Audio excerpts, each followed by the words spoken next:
bonjour à tous. Bonjour. Ride a Bike in Sud-Ouest. Nous voici quelques jours après la fin de notre voyage à vélo. C'est l'heure de faire une conclusion sur les grands moments de ce voyage, les divers points qui nous apparaissent importants de souligner. Donc d'une manière générale, le voyage s'est plutôt très bien passé, comme on l'avait prévu, sur une durée de 11 jours avec 10 étapes et une journée de repos. Voilà, nous sommes partis le mercredi 2 août pour arriver le samedi 12 en Côte d'Or. Donc l'objectif était de relier donc Toulouse à Dijon pour faire simple, donc l'Occitanie à la Bourgogne-Franche-Comté. C'est un voyage d'une durée de 900 km. 902 km pour être précis, et avec un dénivelé d'un tout petit peu plus de 9000 mètres, puisqu'il a fallu qu'on traverse le Massif central. Un des points importants de ce voyage, ça a été la frustration quand même liée à tous les paysages qu'on a pu traverser, les villages, les monuments, les endroits très sympas que nous aurions aimé visiter, ou tout du moins prendre le temps de s'arrêter, soit parce qu'ils étaient à proximité de notre route, soit ils étaient à quelques kilomètres à gauche ou à droite de notre parcours, et à chaque fois on a dû s'astreindre à ne pas y aller, même si l'envie de mettre le clignotant à gauche ou à droite était bien présent. Mais voilà, nous avions une obligation, un impératif, qui était d'arriver ce fameux samedi 12 août à Dijon, et donc on ne pouvait pas s'amuser à s'arrêter trop longtemps, trop souvent, même si, encore une fois, l'envie était bien présente. Donc c'est pour ça que c'est un dilemme, mais c'est un choix aussi, puisqu'au départ on le savait, que lorsqu'on a construit le parcours, la durée, on savait très bien que nous ne pouvions pas nous arrêter comme ça, ou alors il aurait fallu multiplier la durée du voyage par 2, par 3, partir bien en amont, 3 semaines, 1 mois avant. Mais là, c'était une autre organisation, c'était d'autres moyens, et donc voilà, nous devions aller d'un point A à un point B, grosso modo en faisant une centaine de kilomètres par jour, et donc nous nous sommes astreints à cette organisation. Tu disais tout à l'heure que on ne pouvait pas s'amuser à s'arrêter. Je ne sais pas si c'était vraiment un amusement parce que tout ce que nous avons vu, les villages étaient vraiment haut perchés. Et d'autre part, le soir, on avait aussi le gîte à atteindre en temps et en heure, quoi. Parce que là, on n'était pas parti avec le bivouac, donc voilà, il fallait être en temps et en heure au gîte, aux chambres d'hôtes. Voilà, donc c'est un choix, soit on est autonome, on se promène avec la tente, le sac de couchage, et on s'arrête où on veut, quand on veut, et on prend le temps ou alors l'option qu'on a choisie, c'est celle effectivement d'avoir un point d'attache chaque soir, et de pouvoir avoir une chambre, un repas, une douche, et ainsi de suite. Donc les statistiques, comme évoqué en intro, voilà, 900 km, 9000 mètres, 10 étapes, une journée de repos. Au départ, on devait en avoir 2. Et puis la deuxième journée de repos, on a décidé d'aller rouler un petit peu parce que voilà, on était plutôt en bonne forme et on voulait visiter le coin. C'était l'étape qui nous a emmenés vers Paray-le-Monial, vers Digoin. Et la vraie journée de repos, c'est celle que nous avons faite à Saint-Flour avec des amis. On n'a pas fait de vélo de toute la journée, on est allé se promener. Alors le fonctionnement des vélos, écoutez, les vélos ont tourné comme des horloges, aucun problème technique, aucune crevaison, enfin on suppose, puisque comme nous sommes en tubeless, il n'est peut-être pas impossible que nous ayons pu crever, mais le préventif a fait le job et on n'a eu aucun problème. Moi aussi, sur mon vélo, en fait, j'ai eu un petit souci avec le frein avant qui grinçait. Donc, une petite visite chez un vélociste lors de notre journée de repos. On est quand même parti rouler. Donc là, je me suis arrêtée chez un vélociste, il a réglé le problème et tout le reste du voyage, ça s'est bien passé. Effectivement, aucun souci au niveau du vélo, quoi. Il était vraiment au top. Le matériel et les bagages. Donc nous avions fait une petite vidéo ici même de présentation de nos vélos. Donc on ne va pas revenir dessus. Ce qu'on peut dire, c'est que les bagages ont parfaitement rempli la mission qui leur était assignée, c'est-à-dire de transporter toutes nos affaires tout au long de ce voyage. Nous avions grosso modo 10 kilos chacun de bagages, moi peut-être un petit peu plus, on va dire près de 11 kilos à peu près. Et il a fallu effectivement les transporter. Bon, c'est une habitude à prendre, les réactions du vélo sont différentes. Quand on veut se mettre en danseuse, forcément c'est beaucoup plus compliqué, mais ce n'est pas impossible. Et puis nous avions aussi listé très précisément ce que nous devions emmener. Donc on peut dire que grosso modo 99% de ce qu'on a emmené nous a été utile. Alors on peut certainement optimiser, retirer par-ci, par-là, mais bon, on va peut-être gagner 500 grammes, peut-être 1 kilo.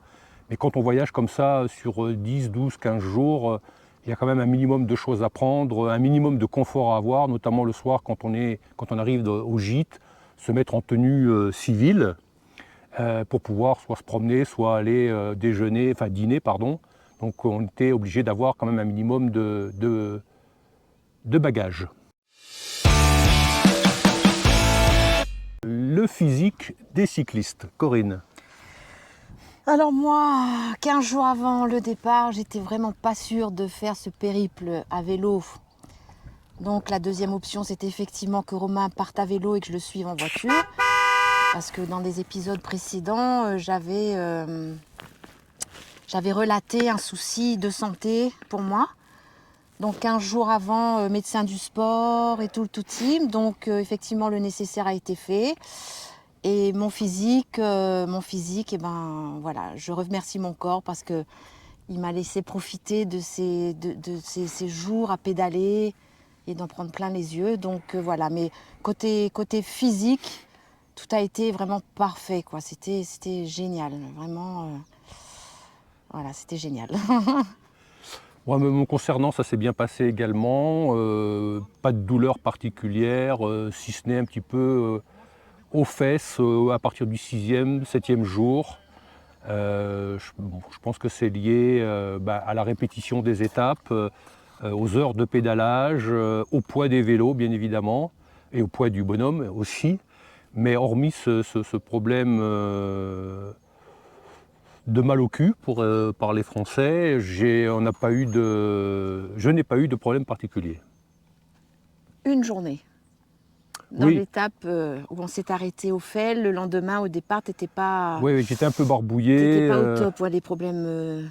Ouais, un gastriques, peu barbouillé estomac. du ventre. Ça a duré une bonne partie de la journée. Bon, là, j'étais vraiment pas en forme. Bon, il a fallu. Ça n'a pas été une journée facile, à vrai dire. En plus, on a eu la pluie. Bon. Mais voilà, ça s'est fait. Et puis ça fait partie du voyage. Nous avons eu, pour ainsi dire, tout type de temps, sauf la neige, voilà. Autrement, le vent, la pluie et des températures vraiment très élevées. Et le plus compliqué, en fait, ça n'a pas été forcément la chaleur, ça a été plutôt la pluie. Enfin, pour ma part, hein, je parle pour moi, ça a été plutôt la pluie. Voilà, de rouler toute la journée ou presque... parce qu'il pleuvait certes, mais il ne faisait pas froid. Donc les vestes de pluie en Gore-Tex, quand il faut les supporter, c'est pas génial. Voilà. Oui, alors on a quand même eu 3-4 journées très très chaudes. On a dépassé allègrement les 36-38 degrés. L'avant-dernière étape, on était à plus de 38 degrés. Donc forcément, ça impacte les corps et ça induit un certain nombre de problèmes, bien évidemment de déshydratation, plus ou moins avancée. Et la gestion de l'eau n'a pas été toujours très très simple. Et effectivement, la pluie On a eu 2 journées, enfin deux parties de journée avec de la pluie. Comme le dit Corinne, c'est vrai, il ne faisait pas froid, donc c'était pas forcément désagréable, mais c'est toujours pénible parce qu'on ne sait pas quand ça va s'arrêter, on sait pas. Il faut faire attention sur la route, les voitures, les flaques d'eau et ainsi de suite. Bon, on s'en est plutôt bien sorti, mais globalement la météo a été, on va dire, plutôt favorable. En faisant les tracés, on est effectivement réservé ou dans des gîtes ou dans des chambres d'hôtes. Alors là, partout où nous sommes passés, l'accueil a été vraiment parfait. Les hôtes, les hôtesses, majoritairement c'était des dames.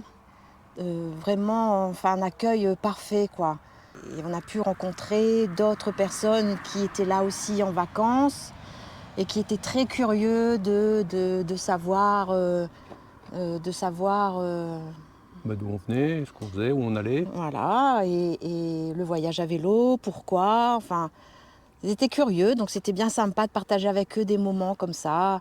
C'était chouette. Mais en amont, on avait essayé de sélectionner, alors soit par les gîtes de France, soit par booking.com, de réserver des gîtes sympas dans des endroits sympas. Et globalement, ça a été le cas à chaque étape. C'est important, quand on a pédalé toute la journée, de pouvoir avoir un endroit pour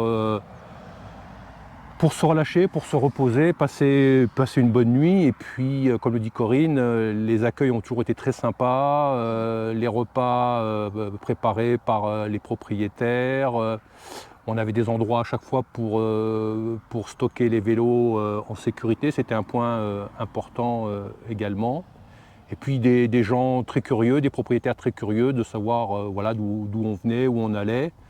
Tout le monde nous a demandé si on était en vélo à assistance électrique. Ça a été une question qu'on avait plusieurs fois par jour, hein, que ce soit dans les gîtes ou sur notre parcours.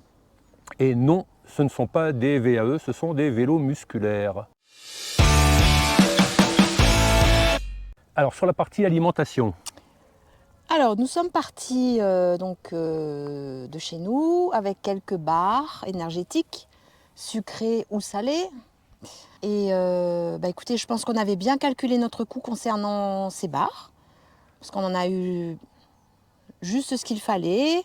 Sur le parcours, donc, on s'arrêtait pour acheter ou des sandwichs ou autre chose, et surtout des parts de flan. On s'est régalé de parts de flan sur ce parcours. On s'arrangeait pour s'arrêter dans des petites épiceries locales, des produits locaux à chaque fois que c'était possible, ou alors dans des petits magasins, des petites surfaces.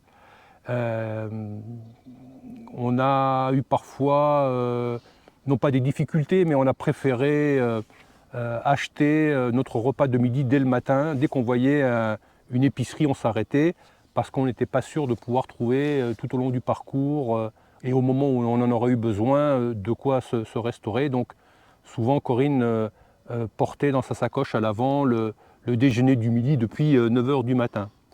Voilà. Et puis le soir, comme on le disait tout à l'heure, dans les gîtes, on a très bien mangé, trop bien mangé, que ce soit le dîner le soir ou les petits déjeuners. Ça a toujours été très copieux. On sentait que les propriétaires faisaient ça avec passion, pour ne pas dire avec amour, pour faire déguster des produits de leur région. Et vraiment, on n'a eu aucune déception de ce côté-là.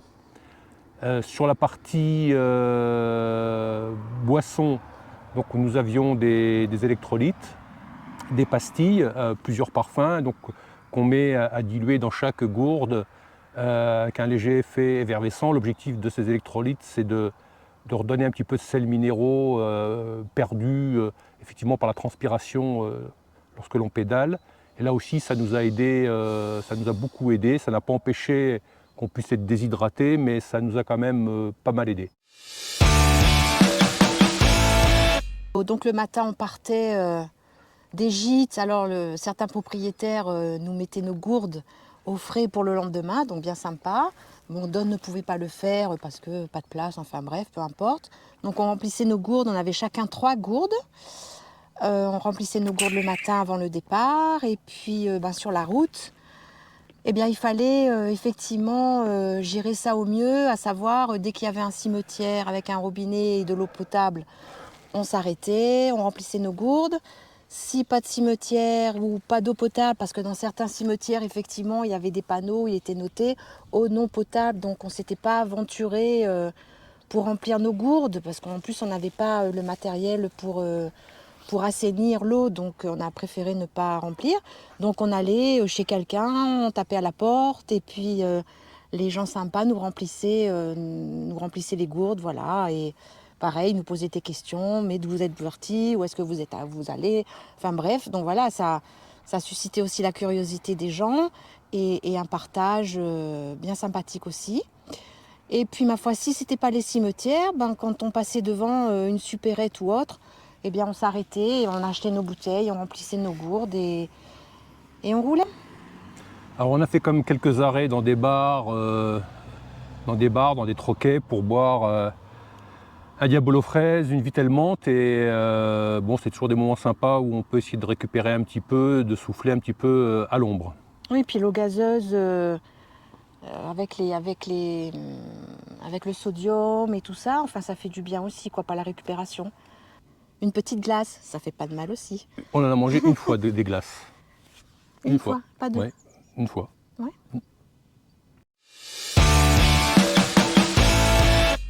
Ok, alors les régions traversées, bon, on ne va pas refaire tout le parcours bien évidemment. Nous avons traversé 8 départements, tous aussi beaux les uns que les autres. Hein. Il y a, encore une fois, il y a tellement de choses à visiter dans chacun d'entre eux.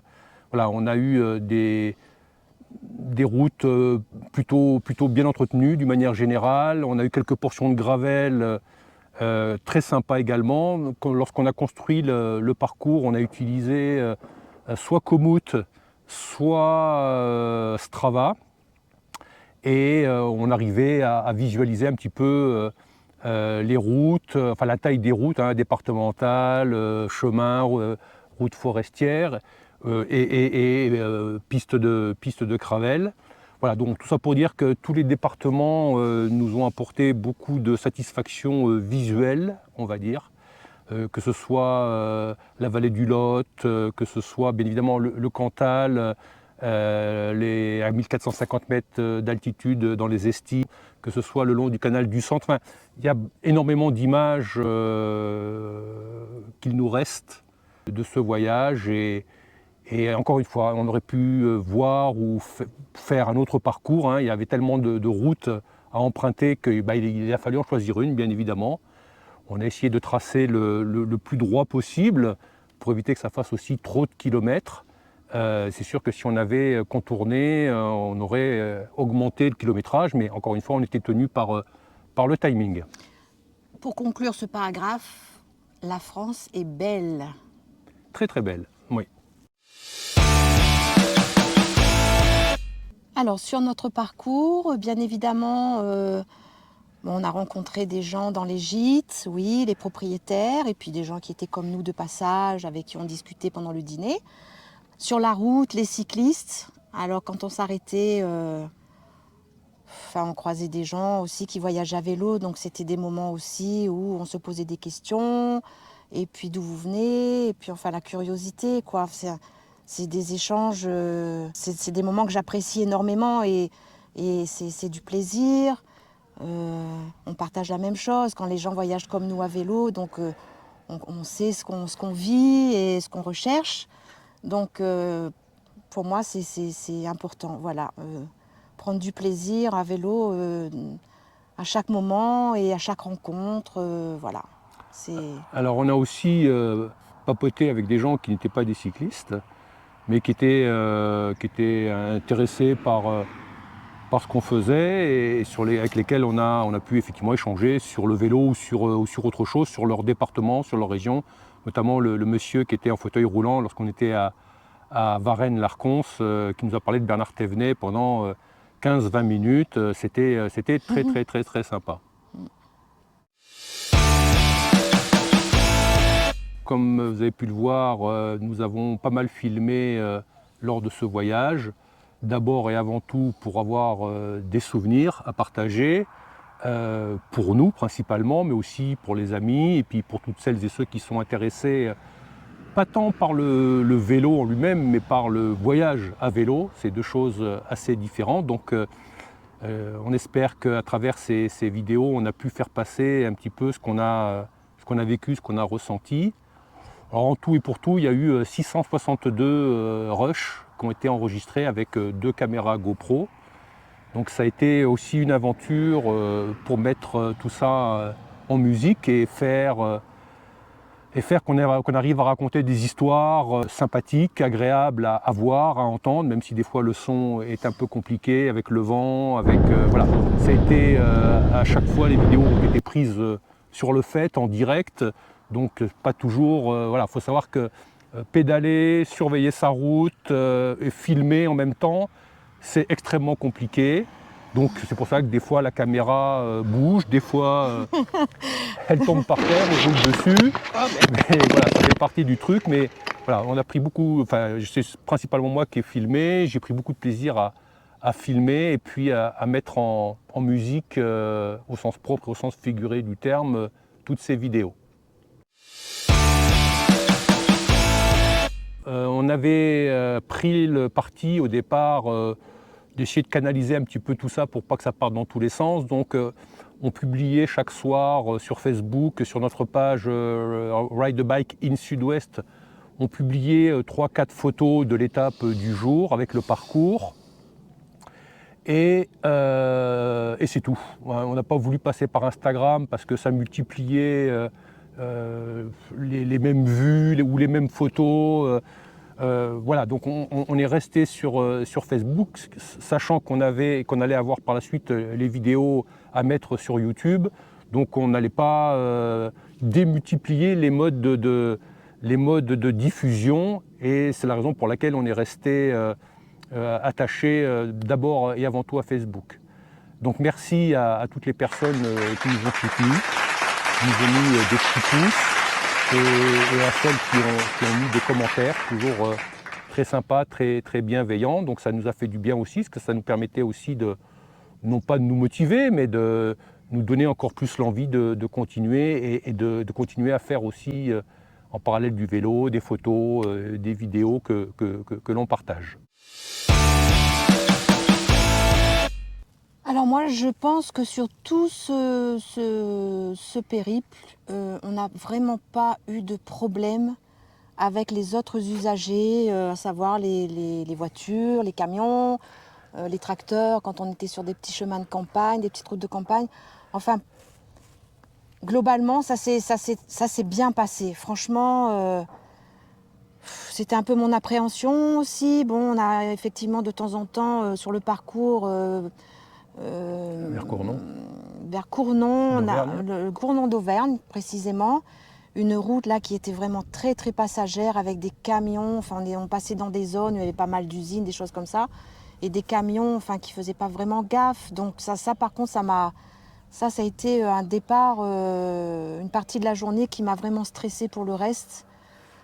Parce que là, j'ai eu peur. Voilà, il y a des moments où j'ai eu très peur de me faire doubler par les camions.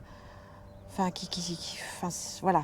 Comme le dit Corinne, d'une manière générale, ça s'est plutôt très bien passé. Alors il faut dire que les routes qu'on empruntait n'étaient pas forcément très circulantes. Mais effectivement, on a eu une fois ou deux, c'était un peu chaud, là, vers Cournon d'Auvergne. On était sur une départementale avec pas mal de circulation, de poids lourds, parce qu'on avait des sablières pas très loin. Voilà. Hormis ça, les automobilistes ont été plutôt très raisonnables. Ouais. Donc bon, écoutez, voilà, on arrive un peu au terme de ces débriefings. On a essayé d'être concis, sans trop s'étendre sur chacun des sujets. Bien évidemment, on pense déjà au prochain voyage. Alors bien évidemment, là, on a plein d'idées, on a plein de lieux à aller voir, de gens à rencontrer. Pour l'instant, on n'a absolument rien de prévu. On va laisser un petit peu passer le temps, reprendre une activité normale, refaire des sorties normales. Et puis, d'ici la fin de l'année, on aura un petit peu avancé sur le sujet. Et puis c'est vrai qu'on aimerait bien repartir l'année prochaine sur un autre périple. La durée, le kilométrage, la destination pour l'instant est loin d'encore à arrêter. On parle de monter en Bretagne, on parle de monter en région parisienne, enfin en Seine-et-Marne. Voilà, bon, il y a des idées qui sont en train de mûrir tranquillement. Et puis, bien évidemment, ça dépendra de nos états de santé respectifs. Et c'est difficile de se projeter aujourd'hui sur le mois de juin ou le juillet, août de l'année prochaine. Corinne. Quoi qu'il en soit, on va continuer à se préparer physiquement pour être au top comme on l'a été cette année sur ce périple. Alors vous voyez, on arrive au terme de cette vidéo, donc merci de nous avoir écoutés jusqu'au bout. On voulait quand même terminer en remerciant toutes les personnes qui nous ont soutenus tout au long de ce voyage. Merci à ceux qui nous ont suivis sur les réseaux sociaux, ou alors qui nous ont envoyé des petits messages pour nous encourager. Et puis merci également à Émile. Alors Émile, Émile, notre coach sportif qui a été là et qui a répondu à notre demande de préparation pour ce périple. Et voilà, donc du coup, on re-signe avec lui et on va se préparer encore plus pour l'année à venir. Oui, donc Émile est un coach sportif qui travaille pour la société Domicili Gym et avec lequel nous travaillons depuis le début de l'année. Donc une séance par semaine depuis 6 mois nous a permis de nous renforcer musculairement, et non pas pour être des superman ou des superwoman, mais pour être en mesure d'encaisser toutes ces journées de pédalage. Donc grâce à lui, tout s'est passé sans aucun problème. Et moi j'ai vraiment vu une différence par rapport à l'année dernière où nous étions allés dans le Périgord. Et donc cette année, le fait d'avoir travaillé avec ce coach, Émile, eh bien, pour tenir le vélo qui est chargé avec ses 10 kilos, moi j'ai trouvé vraiment une différence, ne serait-ce que pour tenir le cintre dans les descentes et tout. Le vélo n'a pas du tout les mêmes réactions lorsqu'il est à vide ou avec une charge comme il a pu avoir là sur ce périple de 11 jours. Voilà, donc merci à Émile. Et moi je voulais remercier aussi Efflorescence. Donc merci à elle, elle se reconnaîtra. Elle m'a aussi aidée. Réflexologue. Ouais, la réflexologue. Ouais. Voilà, on s'est vraiment donné les moyens non pas d'arriver au bout, mais d'arriver au bout avec un physique, on va dire, préservé. Voilà. Et je dis merci à mon corps et je me dis merci. Pas de problème. Bon, écoutez, à très bientôt. N'oubliez pas de bouger, de faire du vélo, de la marche à pied, enfin de faire une activité physique quelconque. C'est vraiment bon pour le corps, c'est vraiment bon pour la tête et ça coûte pas cher. Merci à tous. Bisous, bye.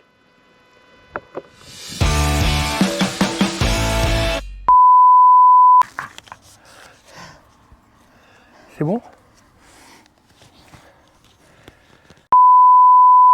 Donc c'est le moment de faire un débriefing, une conclusion sur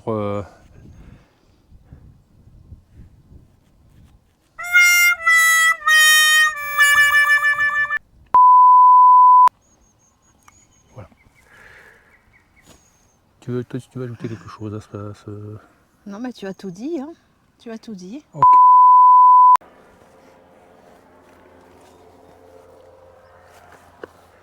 Oups là. Alors, petit problème avec la GoPro qui chauffe, on est en plein soleil. Hormis ça, les automobilistes ont été plutôt très raisonnables. Ouais. Très Respectueux.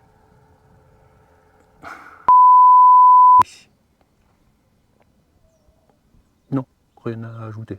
Bah, tu dis tout. Quel que soit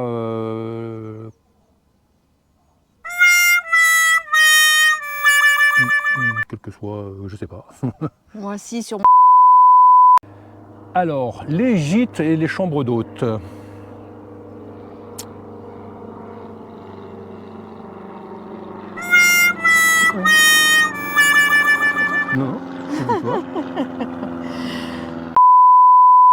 Alors, les gîtes, les chambres d'hôtes.